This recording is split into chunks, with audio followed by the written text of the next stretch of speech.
Assalamualaikum warahmatullahi wabarakatuh. Semoga kita semua dalam kondisi sehat. Selamat datang di channel Antoro Zaif. Kisah kali ini mengangkat kisah cinta seorang gadis yang terjegal oleh keluarga pria. Namun dengan berlalunya waktu ia bisa membuktikan siapa dirinya. Begini kisah lengkapnya. Langit sore di kota Jakarta begitu cerah. Seakan ikut merayakan kebahagiaan seorang gadis bernama Aurel. Dengan gaun pengantin putih yang menjuntai indah, ia berdiri di depan cermin. Senyum bahagia tak bisa ia sembunyikan. Hari ini adalah hari pernikahannya dengan pria yang sangat ia cintai. Pria itu bernama Reza. Aurel adalah gadis yang sederhana namun penuh keceriaan. Ia berasal dari keluarga menengah ke bawah, namun memiliki hati yang besar dan penuh kasih sayang. Sejak kecil ia diajarkan oleh ibunya, Bu Santi, untuk selalu percaya pada cinta dan kebaikan.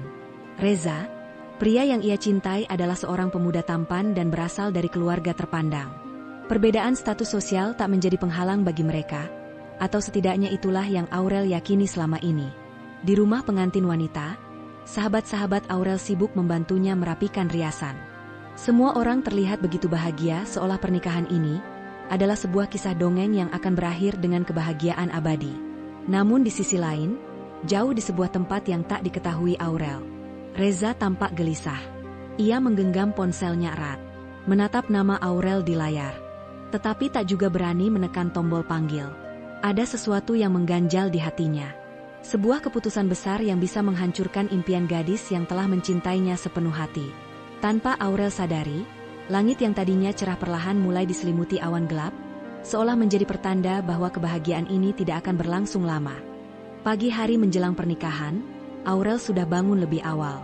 Ia begitu bersemangat hingga tak menyadari kegelisahan yang melanda ibunya. Bu Santi sejak tadi tampak resah, tetapi tetap berusaha menutupi perasaannya agar tidak merusak kebahagiaan putrinya. Namun, ia tidak bisa mengabaikan satu hal, tatapan dingin dari keluarga Reza saat mereka bertemu beberapa hari sebelumnya. Di tempat lain, Reza duduk di dalam mobilnya, mengusap wajahnya dengan kedua tangan. Ia merasa terjebak dalam dilema besar. Orang tuanya sudah berulang kali menyatakan ketidaksukaan mereka terhadap Aurel. Mereka menganggap pernikahan ini adalah kesalahan besar, sesuatu yang akan merusak nama baik keluarga. Reza menghela napas panjang, merasa di ujung jurang keputusan yang sulit. Sementara itu, di gedung pernikahan yang sudah dihiasi dengan megah, para tamu mulai berdatangan. Semua orang menantikan momen bahagia ini. Namun, waktu terus berjalan, dan Reza masih belum juga muncul.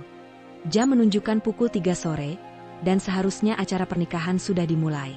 Aurel duduk di ruangan tunggu, mengenakan gaun pengantin dengan senyum yang semakin lama semakin pudar. Ibunya mulai merasa cemas, begitu juga dengan para tamu yang mulai saling berbisik. "Kenapa Reza belum datang?" bisik salah satu sahabat Aurel. Pihak keluarga Reza pun mulai menunjukkan tanda-tanda kegelisahan, namun tak ada satupun dari mereka yang menghubungi Reza. Ponsel Aurel berdering, membuat jantungnya berdegup lebih kencang. Ia meraih ponselnya dan melihat nama Reza tertera di layar. Dengan tangan gemetar, Aurel mengangkat panggilan itu. "Reza, kamu di mana? Semua orang sudah menunggu." Suara Reza terdengar berat di seberang. "Maaf, Aurel, maafkan aku nggak bisa datang." Dunia Aurel seakan berhenti. Ia membeku, tidak percaya dengan apa yang baru saja didengarnya. Ruangan yang tadinya penuh dengan kebahagiaan kini berubah menjadi keheningan yang mencekam. "Apa maksudmu, Reza?" Suara Aurel mulai bergetar. "Aku nggak bisa menikah denganmu," kata Reza pelan, namun cukup jelas untuk menghancurkan hati Aurel. Tangannya melemah, ponsel itu jatuh dari genggamannya. Air matanya mulai mengalir tanpa bisa ditahan. Para tamu mulai menyadari ada yang tidak beres. Bu Santi bergegas menghampiri putrinya, memeluknya erat sementara Aurel hanya bisa menangis. Hari itu seharusnya menjadi hari paling bahagia dalam hidup Aurel, tapi berubah menjadi mimpi buruk. "Hidup kamu tak harus berakhir hanya karena ini." Gedung pernikahan yang tadi penuh dengan kebahagiaan kini berubah menjadi lautan kebingungan.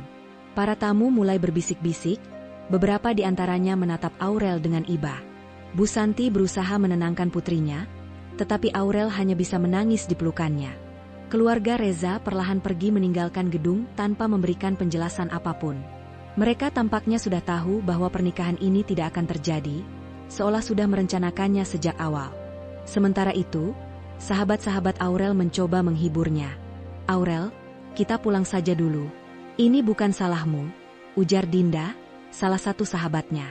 Dengan langkah gontai, Aurel berjalan keluar dari gedung, masih mengenakan gaun pengantinnya. Hujan mulai turun, seakan ikut menangisi apa yang baru saja terjadi.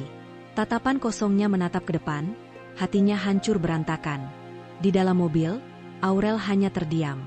Ibunya menggenggam tangannya erat, memberikan kehangatan yang terasa jauh. "Aurel, kamu harus kuat. Nak, ini bukan akhir segalanya." Tapi bagi Aurel, hari itu adalah akhir dari segalanya. Ia tidak tahu harus berbuat apa lagi. Yang ia tahu, hatinya telah dihancurkan oleh orang yang paling ia cintai.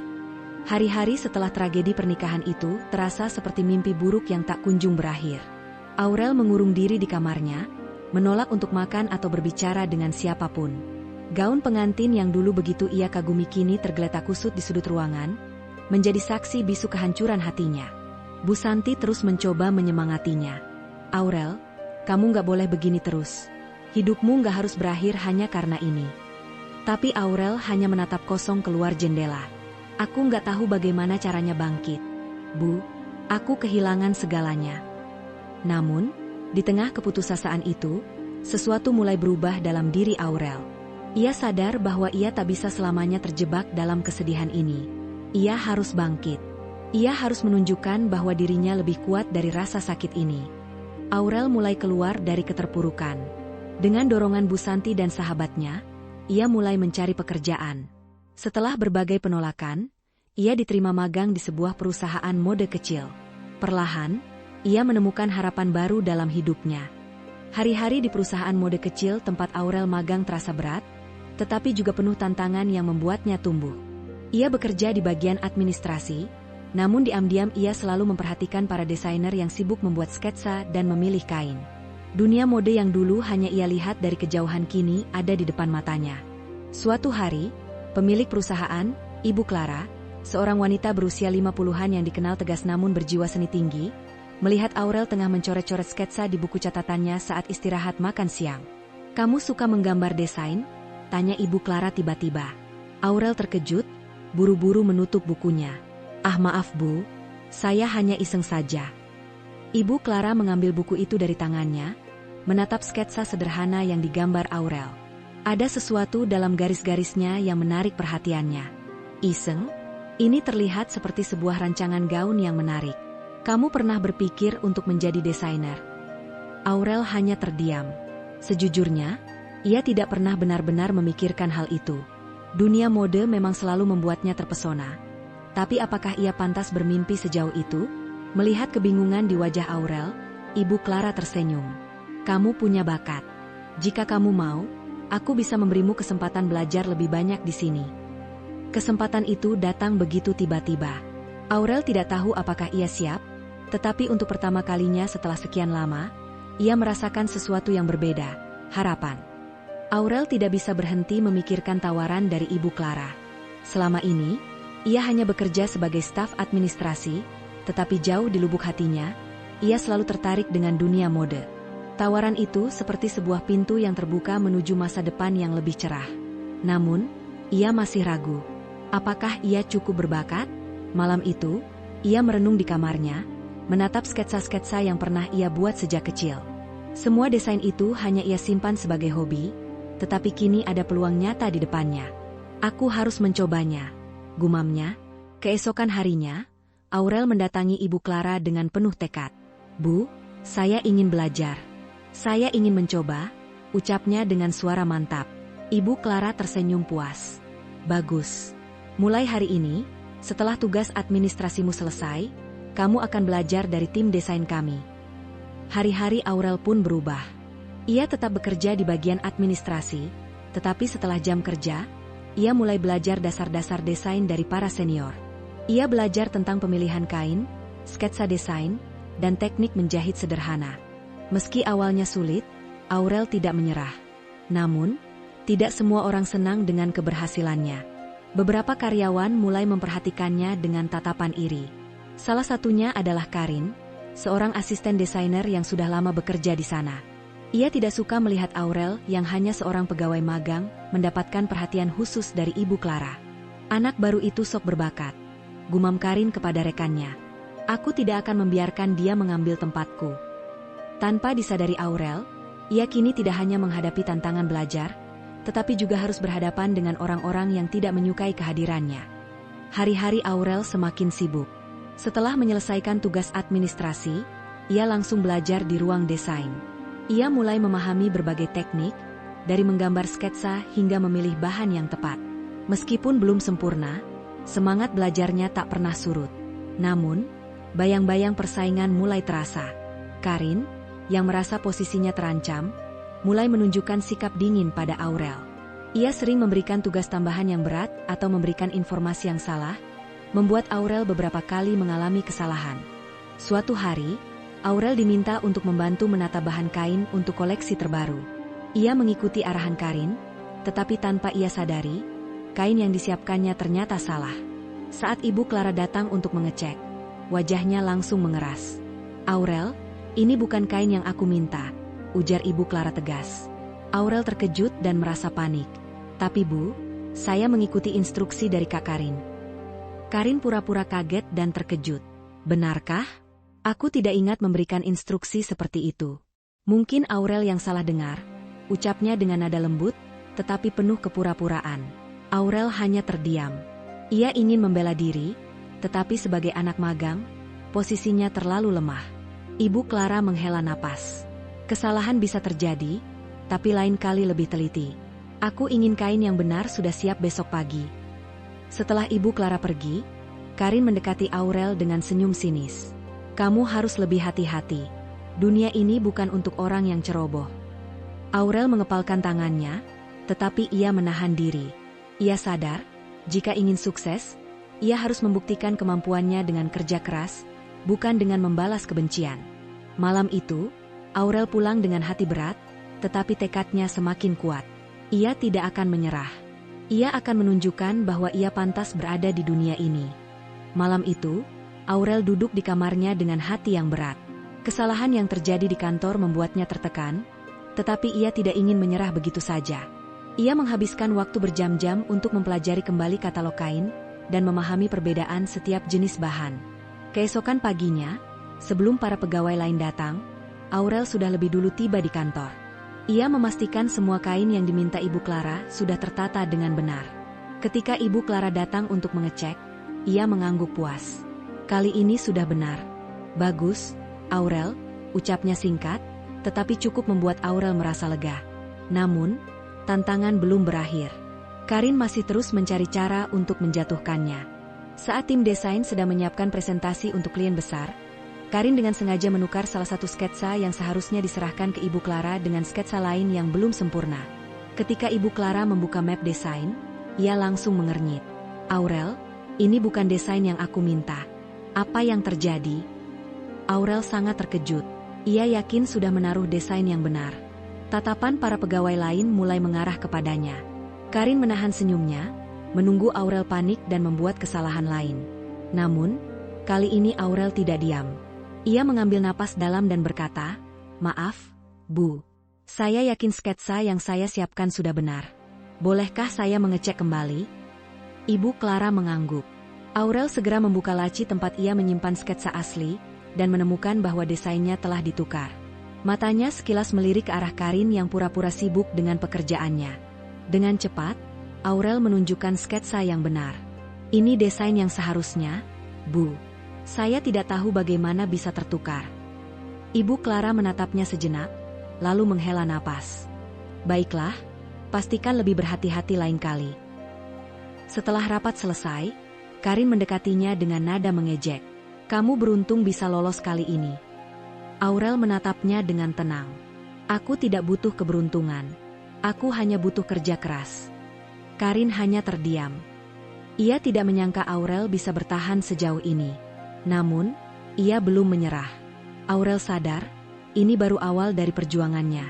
Ia harus lebih kuat dan lebih cerdas jika ingin bertahan di dunia mode. Setelah insiden pertukaran sketsa, Aurel semakin waspada. Ia menyadari bahwa tidak semua orang ingin melihatnya sukses, tetapi ia juga tahu bahwa satu-satunya cara untuk bertahan adalah dengan terus bekerja keras. Beberapa minggu berlalu, dan Aurel mulai menunjukkan perkembangan pesat.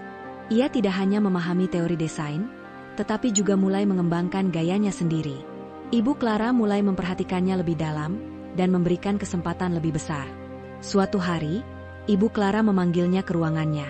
"Aurel, aku ingin kamu membuat satu desain untuk koleksi terbaru. Aku ingin melihat sejauh mana kemampuanmu." Aurel terkejut sekaligus bersemangat. Ini adalah kesempatan besar yang selama ini ia nantikan. Ia mengangguk mantap. "Terima kasih, Bu. Saya akan melakukan yang terbaik."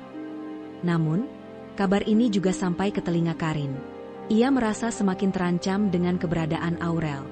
Jika Aurel berhasil, maka posisinya bisa tergeser.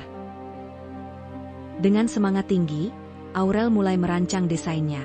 Ia menghabiskan malam-malam panjang untuk menciptakan sesuatu yang unik dan berbeda. Dalam setiap garis dan pola yang ia buat, ia menuangkan seluruh perasaan dan perjuangannya. Saat hari presentasi tiba, Aurel menyerahkan desainnya kepada Ibu Clara. Dengan teliti, Ibu Clara mengamati setiap detailnya. Lalu, sebuah senyuman tipis muncul di wajahnya.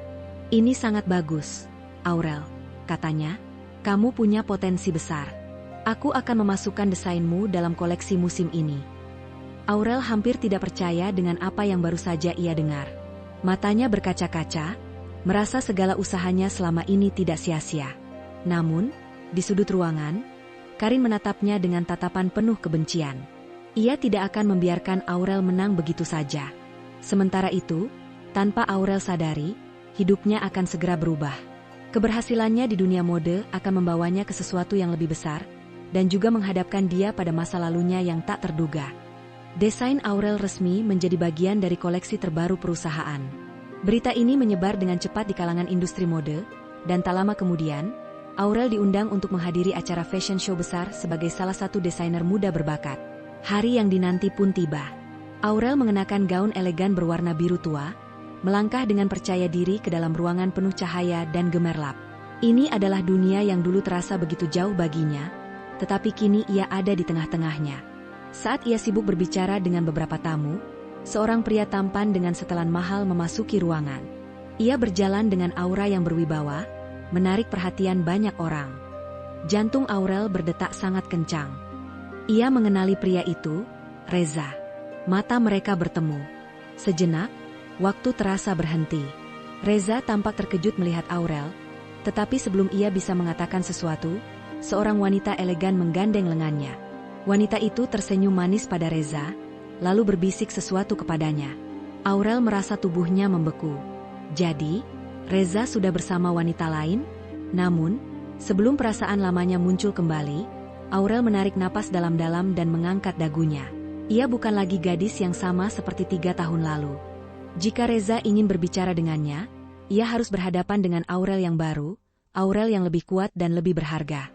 Aurel berusaha tetap tenang, meskipun hatinya berdebar kencang. Reza ada di sini, di tempat yang sama dengannya. Namun, kali ini, ia bukan lagi gadis yang ditinggalkan di pelaminan. Ia bukanlah seseorang yang akan menangis dan memohon penjelasan. Acara fashion show berlangsung megah, tetapi perhatian Aurel terusik saat ia menyadari bahwa Reza berjalan mendekatinya. "Aurel," suara itu terdengar berat, seolah membawa begitu banyak beban masa lalu. Aurel berbalik dengan senyum tipis. "Lama tidak bertemu."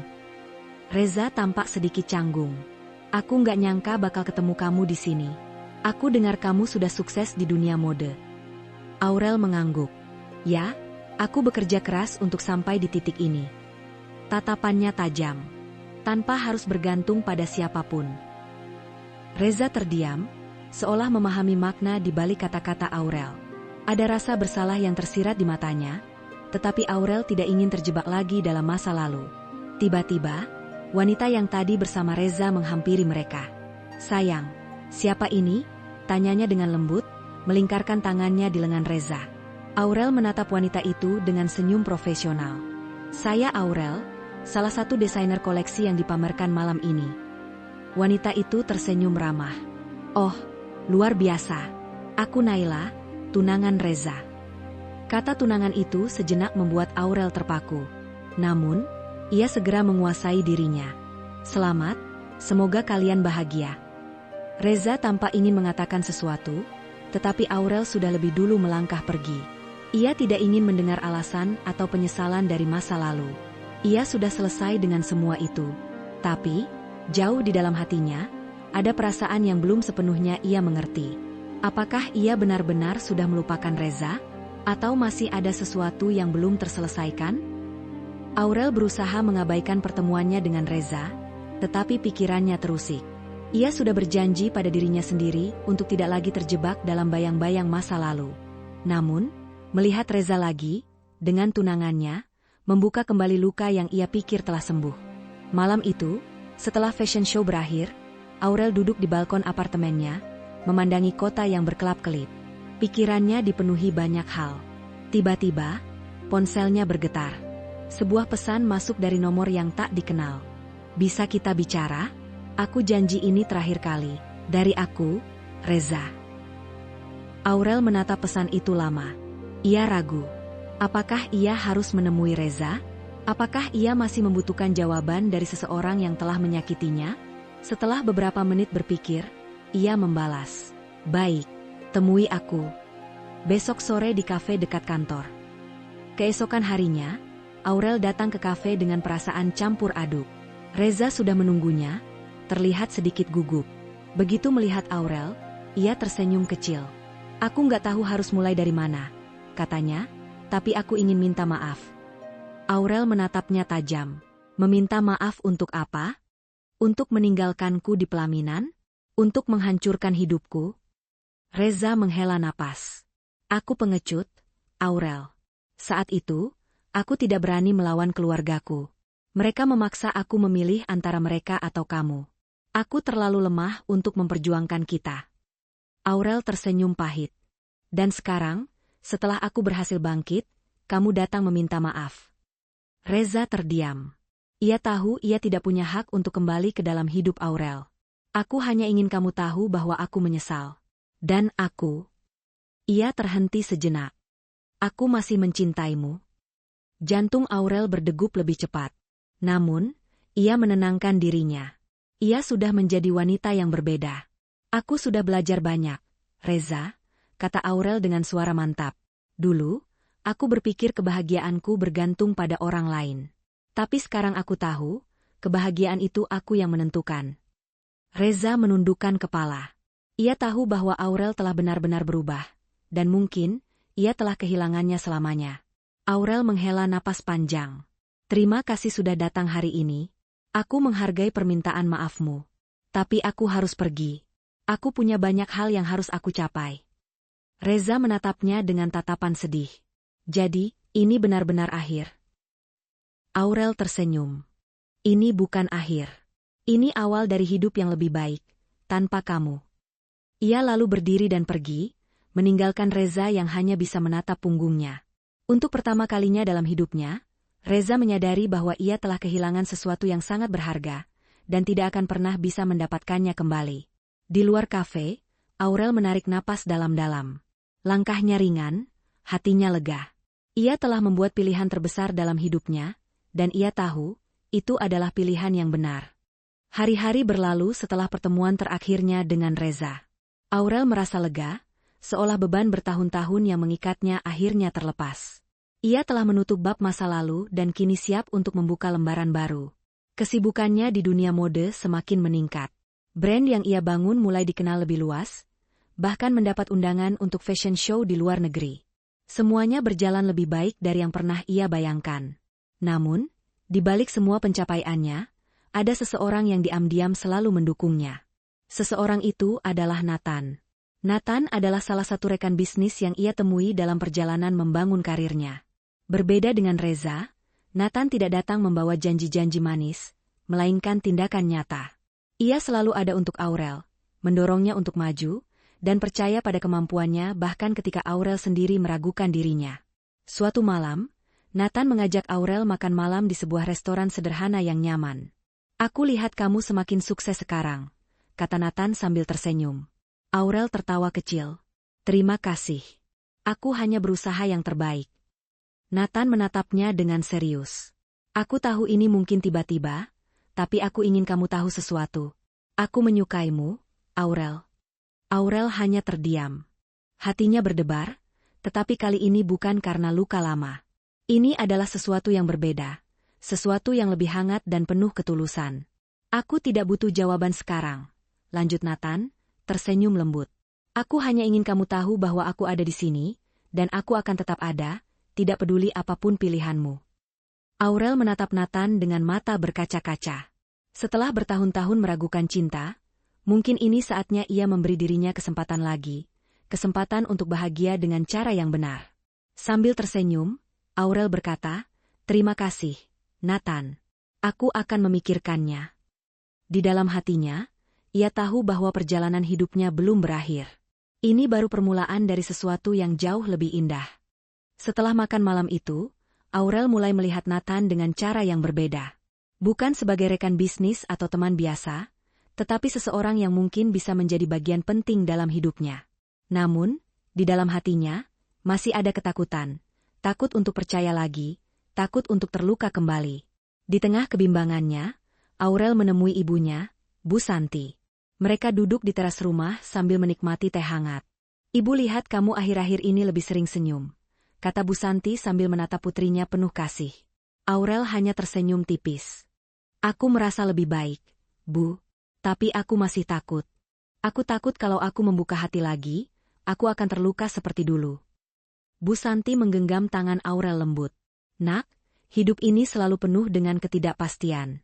Tapi yang terpenting adalah bagaimana kamu memilih untuk menjalani hidupmu. Kamu sudah melewati luka yang begitu dalam, dan lihatlah sekarang. Kamu lebih kuat dari sebelumnya." Aurel hanya terdiam. Kata-kata ibunya menyentuh hatinya. Ia menyadari bahwa selama ini, ia terlalu fokus pada ketakutannya, hingga lupa bahwa ia berhak untuk bahagia. Keesokan harinya, Aurel menemui Nathan di sebuah taman. Pria itu tampak sedikit gugup, tapi tetap tersenyum saat melihat Aurel datang. "Ada sesuatu yang ingin aku katakan," ujar Aurel dengan suara mantap. Nathan mengangguk, menunggu. "Aku pernah berpikir bahwa cinta hanya akan membawa luka.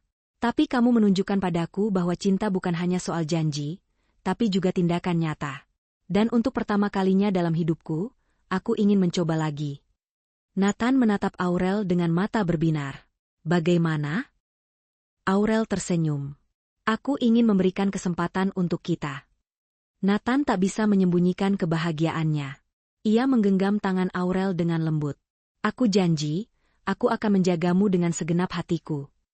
Di bawah langit sore yang indah, Aurel merasa sesuatu yang hangat memenuhi hatinya. Ia telah membuat keputusan besar, bukan karena dorongan orang lain, tapi karena dirinya sendiri. Dan kali ini, ia tahu bahwa ia telah memilih dengan benar. 3 bulan setelah Aurel memutuskan untuk membuka hatinya kembali, hidupnya semakin dipenuhi kebahagiaan. Hubungannya dengan Nathan berjalan perlahan namun pasti, penuh dengan ketulusan dan tanpa tekanan. Ia akhirnya mengerti bahwa cinta sejati bukanlah tentang janji yang indah, melainkan tentang kehadiran dan ketulusan dalam tindakan. Karirnya di dunia mode semakin berkembang. Ia baru saja kembali dari fashion show internasional pertamanya di Paris, sebuah pencapaian yang dulu hanya ada dalam mimpinya. Meskipun jalannya tidak mudah, ia telah membuktikan bahwa kegagalan di masa lalu bukanlah akhir dari segalanya. Suatu malam, Nathan mengajak Aurel makan malam di sebuah rooftop restoran yang dihiasi lampu-lampu kecil berkelap-kelip. Dari atas sana, mereka bisa melihat gemerlap kota yang sibuk, tetapi hati mereka tenang, menikmati kebersamaan yang penuh makna. "Aku bangga padamu, Aurel," kata Nathan sambil menatapnya dengan penuh kelembutan. "Kamu bukan hanya wanita kuat, tapi juga seseorang yang mampu mengubah luka menjadi kekuatan. Dan kamu, Nathan, terima kasih sudah ada di sini. Terima kasih sudah membuktikan padaku bahwa cinta itu bisa jadi nyata." Nathan menghela napas pelan, lalu menggenggam tangan Aurel. "Aku ingin jadi bagian dari hidupmu, bukan hanya sekarang, tapi selamanya." Aurel menatap mata Nathan yang penuh keyakinan. Tidak ada keraguan kali ini. Ia tahu, ia telah menemukan orang yang tepat. Malam itu, di bawah bintang-bintang yang bersinar terang, Aurel merasa damai. Hidup telah membawanya melewati badai, tetapi ia bertahan dan menemukan cahaya baru. Kini, ia siap menjalani babak baru dalam hidupnya, bukan sebagai korban masa lalu, tetapi sebagai wanita yang telah menang melawan luka dan menemukan kebahagiaannya sendiri. Terima kasih telah menyimak kisah ini dan wassalamualaikum warahmatullahi wabarakatuh.